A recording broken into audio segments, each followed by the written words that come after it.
ಎಲ್ರಿಗೂ ನಮಸ್ಕಾರ ಮಕ್ಕಳ.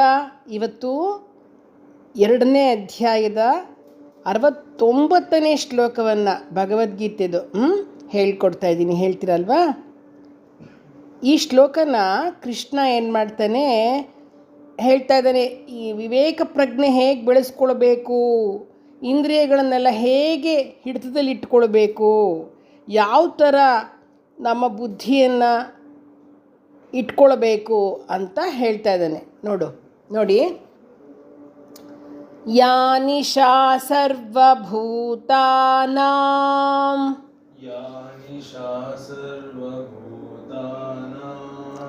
ತಸ್ಯಾಂ ಜಾಗರ್ತಿ ಸಂಯಮೀ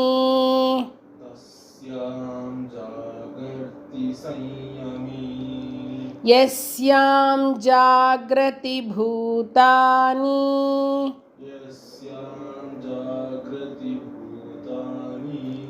ಸಾ ನಿಶಾ ಪಶ್ಯತೋ ಮುನೇಃ.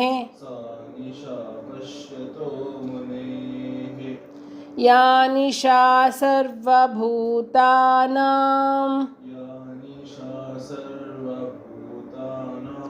ತಸ್ಯಾಂ ಜಾಗರ್ತಿ ಸಂಯಮೀ.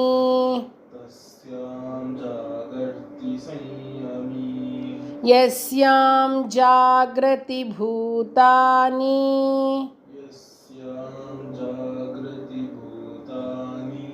ಸಾ ನಿಶಾ ಪಶ್ಯತೋ ಮುನೇಃ.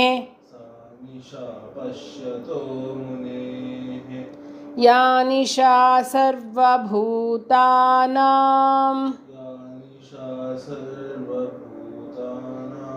ತಸ್ಯಾಂ ಜಾಗರ್ತಿ ಸಂಯಮೀ.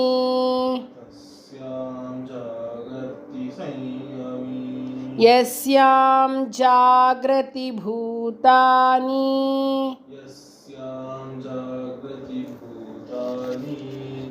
ಸಾ ನಿಶಾ ಪಶ್ಯತೋ ಮುನೇಃ.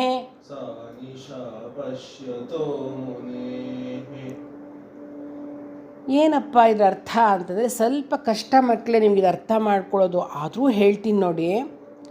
ನಮಗೆ ಎಲ್ಲರಿಗೂ ಯಾವುದು ರಾತ್ರಿ ಆಗಿರುತ್ತೋ ಅದೆಲ್ಲ ಜ್ಞಾನಿ ಆದವನಿಗೆ ಹಗಲು, ನಮಗೆಲ್ಲ ಯಾವುದು ಹಗಲಾಗಿರುತ್ತೋ ಜ್ಞಾನಿ ಆದವನಿಗೆ ಅದು ರಾತ್ರಿ ಅಂತ ಅರ್ಥ. ಇದೇನಿದು ಹೀಗೆ ಹೇಳ್ತಾ ಇದ್ದಾರಲ್ಲ ಅಂದರೆ, ನಮಗೆ ಕಾಣಿಸೋದು ಬೇರೆ, ನಾವು ನೋಡೋದು ಬೇರೆ.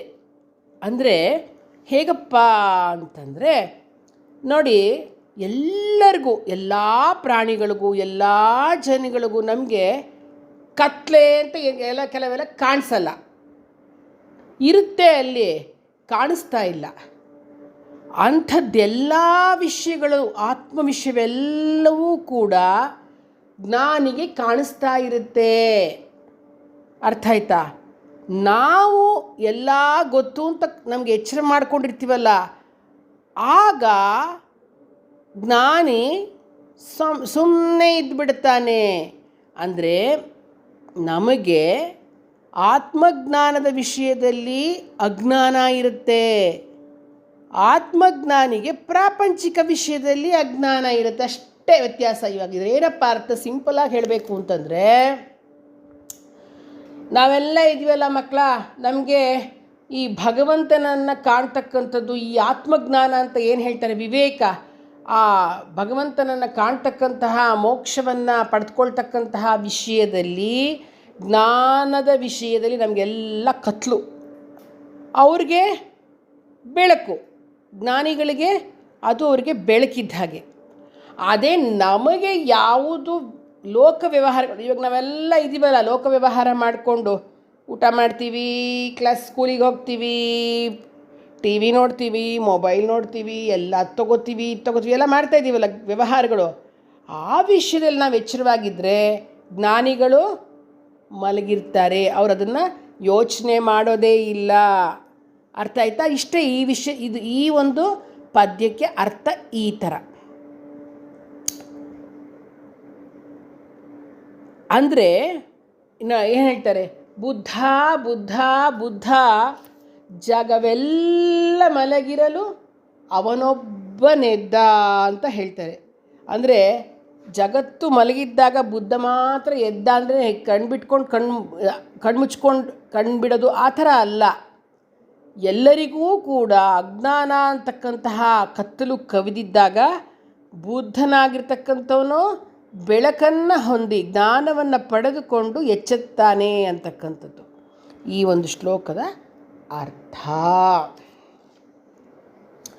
ಈ ಶ್ಲೋಕವನ್ನು ಯಾರು ಪ್ರತಿನಿತ್ಯ ಪಠಿಸ್ತಾರೋ ಅವ್ರಿಗೆ ನಮ್ಮ ಇಂದ್ರಿಯಗಳ ಹತೋಟಿ ಉಂಟಾಗುತ್ತೆ, ವಿವೇಕ ಜ್ಞಾನ ಪ್ರಾಪ್ತವಾಗುತ್ತೆ. ಒಟ್ಟಿಗೆ ಹೇಳೋಣವಾ ಮಕ್ಕಳ? ಒಟ್ಟಿಗೆ ಹೇಳೋಣವಾ? ಯಾ ನಿಶಾ ಸರ್ವಭೂತಾನಾಂ ತಸ್ಯಾಂ ಜಾಗರ್ತಿ ಸಂಯಮೀ ಯಸ್ಯಾಂ ಜಾಗೃತಿ ಭೂತಾನಿ ಸಾ ನಿಶಾ ಪಶ್ಯತೋ ಮುನೇಃ. ಶುಭಮಸ್ತು.